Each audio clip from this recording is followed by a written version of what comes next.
हिंदुस्तान की तरक्की में अगर कोई रोड़ा है तो वो है देश की बढ़ती हुई आबादी। और इस मुद्दे को एक बार फिर से उठाकर बाहर ला खड़ा किया है कि क्या वक्त आ गया है जनसंख्या नियंत्रण कानून बनाने का। मोहन भागवत के बयान ने विजयदशमी के मौके पर संघ कार्यकर्ताओं को संबोधित करते हुए एक बहुत बड़ी बहस छिड़ दी है। जनसंख्या पर बोलते हुए भागवत बोले कि कानून लाना चाहिए। साफ शब्दों में ये कह दिया कि जनसंख्या नीति पर विचार किया जाए। लेकिन सवाल ये उठता है कि आखिर भागवत को जनसंख्या को लेकर इतनी बड़ी बात क्यों बोलनी पड़ी। देश में जनसंख्या को लेकर क्या वाकई असंतुलन है, और अगर इस नीति की इतनी जरूरत है तो भारत में अभी तक जनसंख्या कानून लागू क्यों नहीं हो पा रहा है।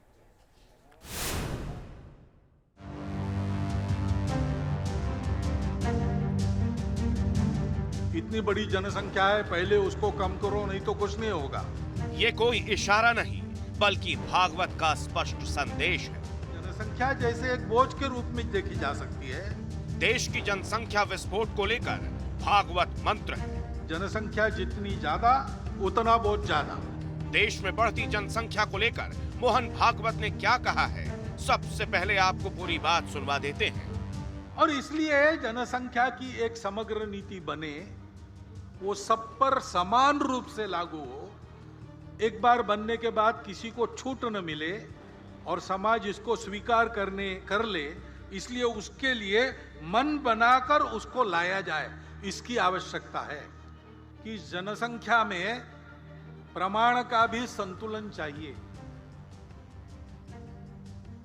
हम भुगते हैं।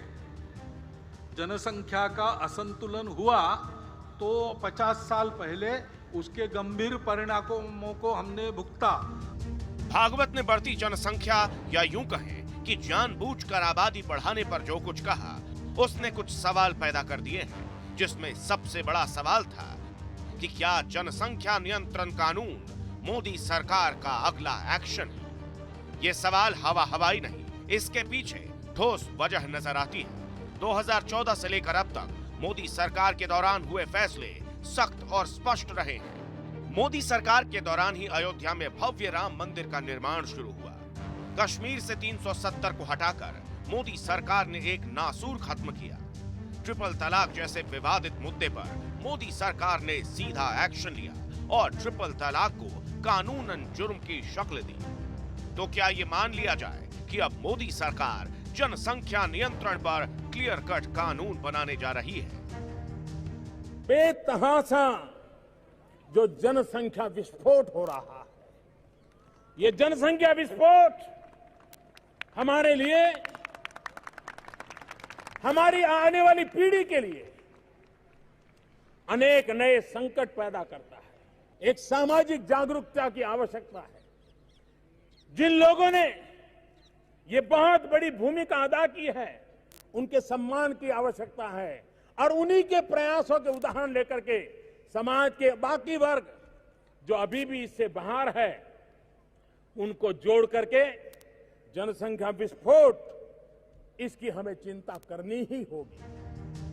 जनसंख्या नियंत्रण का मुद्दा उठा तो कुछ सियासी हलकों में बौखलाहट की मानो सुनामी आ गई। AIMIM चीफ असदुद्दीन ओवैसी ने ट्वीट किया, अगर हिंदुओं और मुसलमानों का डीएनए एक है तो फिर असंतुलन कहां से पैदा हो रहा है। जनसंख्या नियंत्रण की जरूरत नहीं है, क्योंकि हम पहले ही रिप्लेसमेंट रेट पर पहुंच चुके हैं। चिंता बूढ़ी होती आबादी और बेरोजगार युवाओं की होनी चाहिए। जनसंख्या पर नई बहस छिड़ गई है। किसका तर्क सही है और किसका गलत, आप खुद आंकड़े देखकर समझ लीजिए। भारत की आबादी बहुत तेजी से बढ़ती जा रही है। 2001 में भारत की आबादी 102 करोड़ थी, जो 2020 में करीब 140 करोड़ हो गई। और इसी रफ्तार से चलते रहे तो साल 2050 तक हम 166 करोड़ हो जाएंगे। यूएन की एक रिपोर्ट के मुताबिक साल 2023 में भारत की आबादी चीन से भी ज्यादा हो जाएगी।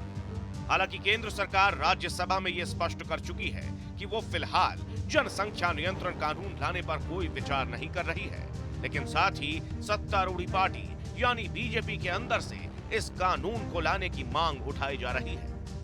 बीजेपी सांसद रवि किशन जनसंख्या नियंत्रण को लेकर प्राइवेट बिल पेश कर चुके हैं। केंद्रीय मंत्री गिरिराज सिंह भी सख्त जनसंख्या नियंत्रण कानून की हिमायत कर चुके हैं। मुख्यमंत्री योगी आदित्यनाथ खुद बढ़ती जनसंख्या को अराजकता और अव्यवस्था की वजह बता चुके हैं। इसमें कोई दो राय नहीं, कि भारत में जनसंख्या नियंत्रण की जरूरत है और इसके लिए कानून लाना ही एक उपाय है। देखना होगा कि मोदी सरकार इस मुद्दे को किस तरह टैकल करती है। Team news nation. जनसंख्या कानून पर हंगामा खूब हो रहा है और आने वाले वक्त में और होने के आसार भी हैं। लेकिन इस बीच असदुद्दीन ओवैसी जो ये कह रहे हैं कि संतुलन नहीं है, उन्हें कुछ आंकड़े भी देख लेने चाहिए। भारत की आबादी किस रफ्तार से बढ़ती जा रही है और असंतुलन कैसे बढ़ रहा है, वो इन आंकड़ों के जरिए हम आपको समझाने की कोशिश करते हैं। 1961 से लेकर 1971 के आंकड़े देखिए। हिंदुओं की आबादी थी 45.32 करोड़।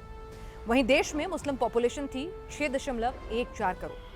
लेकिन अगर ग्रोथ रेट की बात करें तो हिंदू 24% बढ़े, वहीं मुसलमानों की ग्रोथ 31% की दर से हुई। इसी तरह से अगले 10 साल में हिंदू बढ़े 21%, वहीं मुसलमानों की आबादी 23% की दर से बढ़ी। 1981 से लेकर 1991 तक की बात करें तो मुसलमानों की आबादी हिंदुओं से 10% ज्यादा बढ़ गई है। अब 1991 से 2001 तक के आंकड़े भी देख लीजिए। यहां तो ग्रोथ रेट का फासला और ज्यादा बढ़ जाता है। हिंदुओं की आबादी 20% की रफ्तार से बढ़कर 82.75 करोड़ हो गई है। वहीं देश में मुस्लिम आबादी हो गई है 13.81%, जो 36% की रफ्तार से बढ़ी है। 2001 से 2011 तक के आंकड़े हालांकि बराबर ही रहे हैं, लेकिन अगर इन 50 साल के आंकड़ों पर गौर करें तो देश में जनसंख्या में बढ़ोतरी का जो फर्क है इन दोनों धर्मों के लोगों के बीच में, वो साफ साफ नजर आ रहा है। और शायद इसी ओर इशारा भी था कि अब वक्त आ गया है जब सभी इर्रिस्पेक्टिव जाति धर्म सबके लिहाज से छोड़कर जनसंख्या नियंत्रण कानून आना चाहिए। आंकड़ों में फर्क आपने देख लिया, लेकिन बढ़ती जनसंख्या की मुश्किल और जनसंख्या नियंत्रण कानून पर क्या कहती है देश की जनता, जरा ये भी सुनिए और देखिए, क्योंकि जनता का मन टटोलना भी जरूरी है। जो मोहन भागवत का बयान आपने देखा कि उन्होंने कहा जनसंख्या को लेकर के बड़ा बयान दिया। उन्होंने कहा कि सभी को मानना पड़ेगा। कैसा लगता है आपको, ठीक है ये बयान उनका, और क्या जनसंख्या नियंत्रण कानून होना चाहिए? बिल्कुल होना चाहिए। जनसंख्या नियंत्रण कानून बिल्कुल सही बोला है मोहन भागवत जी ने, जरूर होना चाहिए क्योंकि जनसंख्या नियंत्रित नहीं हो रही है। जनसंख्या नियंत्रण होना चाहिए क्योंकि जैसे हमारे जो संसाधन प्राकृतिक वो बहुत लिमिटेड है और जो पॉपुलेशन है वो आउट ऑफ कंट्रोल होती जा रही है। खासतौर आप एशिया की देखें तो 70% तो पॉपुलेशन एशिया के अंदर ही है। इतने खास संसाधनों के अंदर जब पानी की कमी होती जा रही है तो जो जनसंख्या कंट्रोल नियंत्रण है वो बहुत जरूरी है। उनके जो बयान आए हैं बिल्कुल ठीक आए हैं, देश हित में है, देश के हित के अंदर बयान है और ये जनसंख्या जरूर आना चाहिए, कानून जरूर आना चाहिए और कानून पास होना चाहिए। जनसंख्या पे कंट्रोल होना चाहिए, बिल्कुल होना चाहिए। मेरा तो यही संदेश है जनता को, आपके चैनल के माध्यम से यही संदेश मैं देना चाहता हूँ, ये कंट्रोल होना चाहिए सर। हिंदुस्तान में अगर देखा जाए तो संसाधनों की कमी दूसरे मुल्कों के लिहाज से नहीं है, लेकिन दिक्कत जब आती है जब बढ़ती जनसंख्या के अनुपात में इन संसाधनों का बंटवारा होता है और वही भारत के विकास में सबसे बड़ा रोड़ा भी बनता है। अपने भाषण के दौरान संघ प्रमुख मोहन भागवत ने जनसंख्या नियंत्रण पर बोलते हुए ईस्ट तिमोर और कोसोवो का भी जिक्र किया। आखिर क्या हुआ ईस्ट तिमोर और कोसोवो में कि भारत की धरती पर इन दो देशों का जिक्र करना पड़ा, ये भी आपको समझाते हैं। सबसे पहले बात करते हैं ईस्ट तिमोर की, जो पहले इंडोनेशिया का हिस्सा हुआ करता था। 16वीं शताब्दी के पुर्तगाली शासन के आने के बाद मूल आबादी का बड़े पैमाने पर धर्म परिवर्तन किया गया और धर्म के आधार पर ही ईस्ट तिमोर के बागियों ने इंडोनेशिया से आजाद होने की घोषणा कर दी। ईस्ट तिमोर को आजादी तो मिली, लेकिन वो आज दुनिया के सबसे गरीब देशों में गिना जाता है, जहां मूलभूत सुविधाएं भी लोगों को नहीं मिल रही है। बात कोसोवो की करें तो 2008 में कोसोवो ने युगोस्लाविया से कथित आजादी की लड़ाई लड़ी थी। कोसोवो में भी सुन्नी इस्लाम के अनुयायियों ने ईसाई सब्र आजादी से अदावत ठानकर एक खूनी संघर्ष शुरू किया था। कोसोवो को आजादी तो मिली, लेकिन ह्यूमन डेवलपमेंट इंडेक्स के आधार पर पश्चिमी बाल्कन में आज कोसोवो सबसे पिछड़ा क्षेत्र है।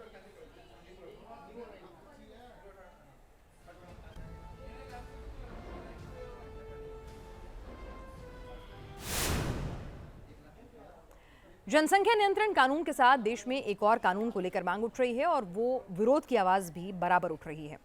कानून है समान नागरिक संहिता, यानी यूनिफॉर्म सिविल कोड।